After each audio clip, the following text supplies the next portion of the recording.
મંચ ઉપર ઉપસ્થિત કોંગ્રેસ પરિવારના સૌ સન્માનીય સાથીઓ, મારા સાથી પૂર્વ ધારાસભ્ય માન્ય ચંદનજીભાઈ ઠાકોર, અમારા સૌના આગ્રહને માન આપીને અહીંયા ઉપસ્થિત રહેલા ઓલ ઇન્ડિયા કોંગ્રેસ કમિટીના અમારા નેતા, આગેવાન, પ્રવક્તા, મીડિયા ડિપાર્ટમેન્ટના ચેરમેન પવન ખેડાજી, ખાસ દિલ્હીથી આવ્યા છે, ફરી એકવાર એમના માટે તાળીઓનો આવકાર થઈ જાય. એઆઈસીસીના સેક્રેટરી સુહાસિનીબેન યાદવ, તુષારભાઈ ચૌધરી વિરોધ પક્ષના નેતા, જિલ્લા પ્રમુખ શ્રી ગેમરભાઈ, આપણા અમિતભાઈ ચાવડા પ્રદેશ પ્રમુખ શ્રી ગુજરાત પ્રદેશ કોંગ્રેસ સમિતિના, કિરીટભાઈ પટેલ, આપ તમામ બહેનો, માતાઓ, વડીલો, યુવાન મિત્રો, પત્રકાર બંધુઓ, આજે જન આક્રોશ રેલી જે 21 તારીખે ઢીમાથી નીકળી,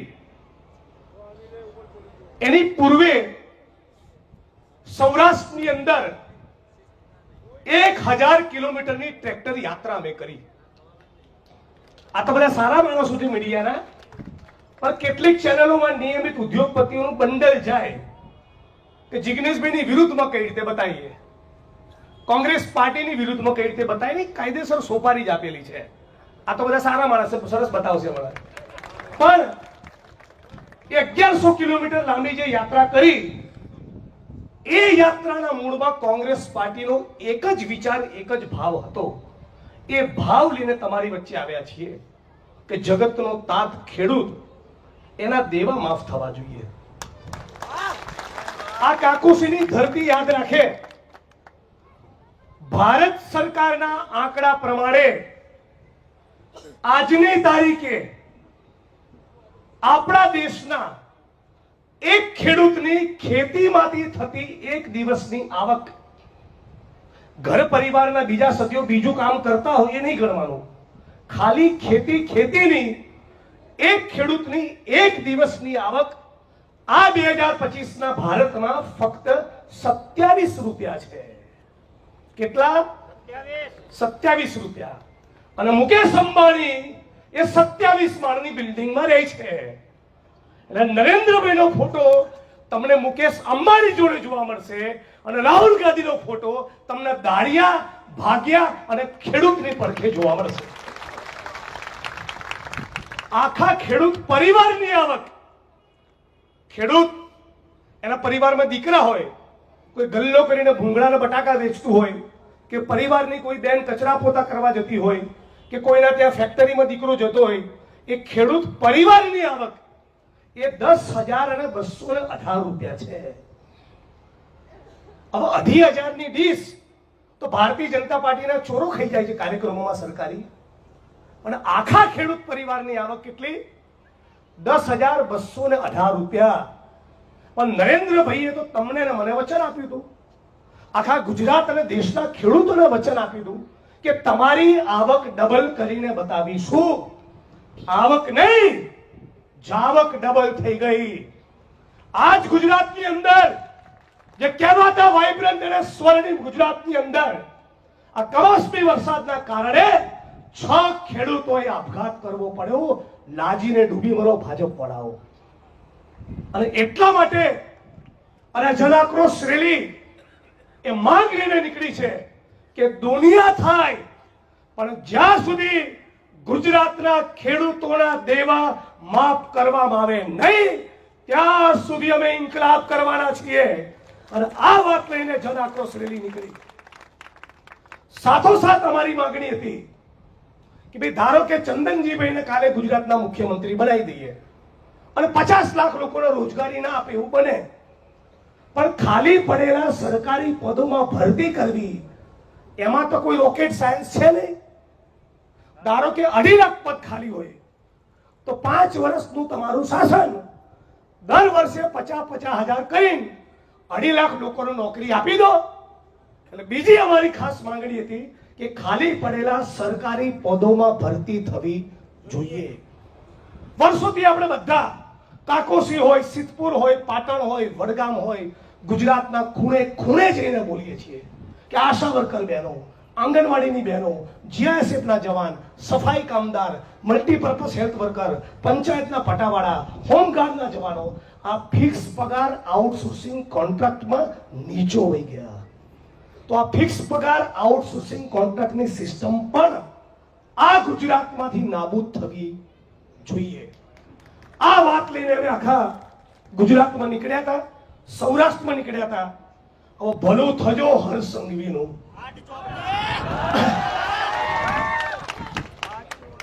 ભલું થજો એનું કે ઢીમામાં અમે ગયા. બનાસકાંઠાથી યાત્રા શરૂ થઈ, ઢીમાથી 21 તારીખે, અને શિવનગર પાસે યાત્રા પહોંચી. અને માનનીય તુષારભાઈ અને માનનીય અમિતભાઈની સમક્ષ મારી હાજરીમાં એક શિવનગરની બહેનો આવી અને કીધું કે જિગ્નેશભાઈ, દારૂ વેચાય છે, ડ્રગ્સ વેચાય છે, ગાંજો વેચાય છે, અને વર્ષોના વર્ષથી બોલી બોલીને થાકી ગયા, પણ છતાં અહીંના પોલીસ વાળા સાંભળતા નથી.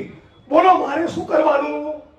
ચૂપ રહું કે છોતરા કાઢું?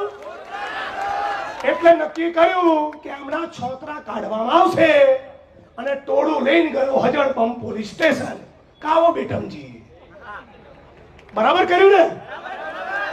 આ ગુજરાતની સ્ત્રીઓ, આ ગુજરાતના યુવાનો તમને અરજી આપે, આવેદન પત્ર આપે, વિધાનસભામાં અમે બોલીએ, પત્રો લખીએ, આવેદન પત્રો આપીએ, ગૃહ સચિવને કહીએ, ડીજીને કહીએ, હર્ષ સંઘવીને કહીએ, મુખ્યમંત્રીને કહીએ, અને એ પછી એ તમારા પેટનું પાણી ના આવતું હોય તો પાટણના એસપી હોય કે ગુજરાતના કોઈ પણ ખૂણાના હોય, તાવ આવી જશે. યાદ રાખી લેજો, સુદામા ચોકડી પર ડ્રગ્સ મળે છે, મને ખબર છે.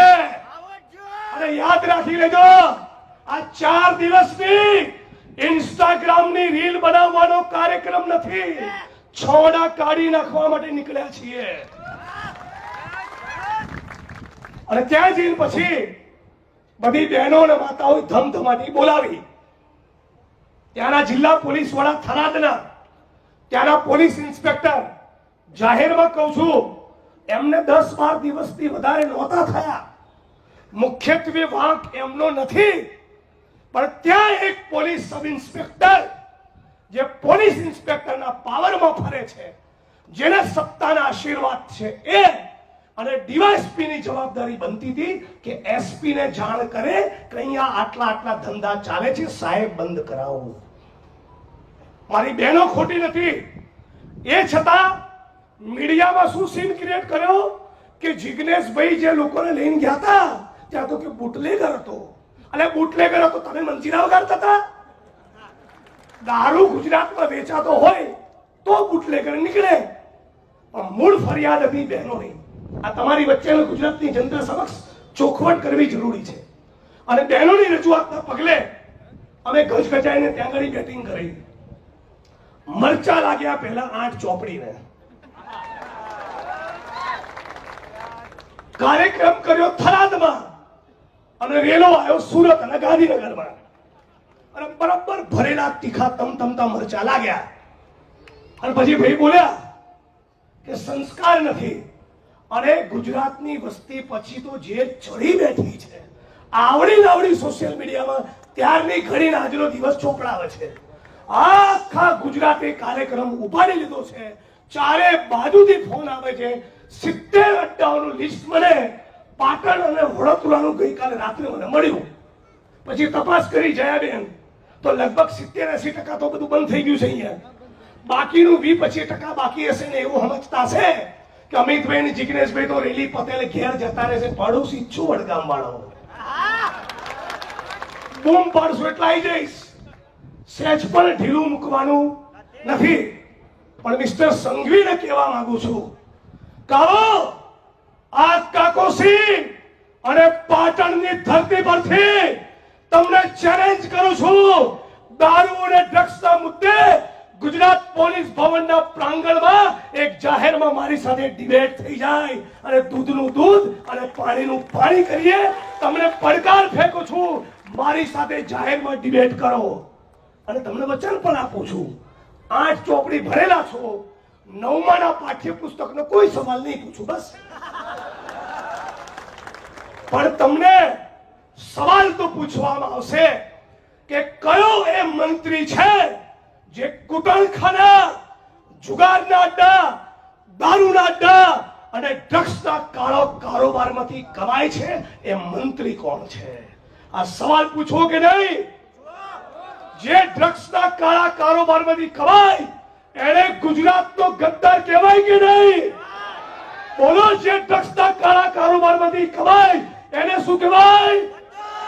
એને શું કહેવાય? ગુજરાતનો ગદ્દાર. શું કહેવાય એને? બે મુઠ્ઠી તાળીને બોલો, જે ડ્રગ્સમાંથી કમાય એને શું કહેવાય? કોનો ગદ્દાર? બધા બોલો, શું કહેવાય? તો આવા ગુજરાતના ગદ્દારોને છોડવાના નથી.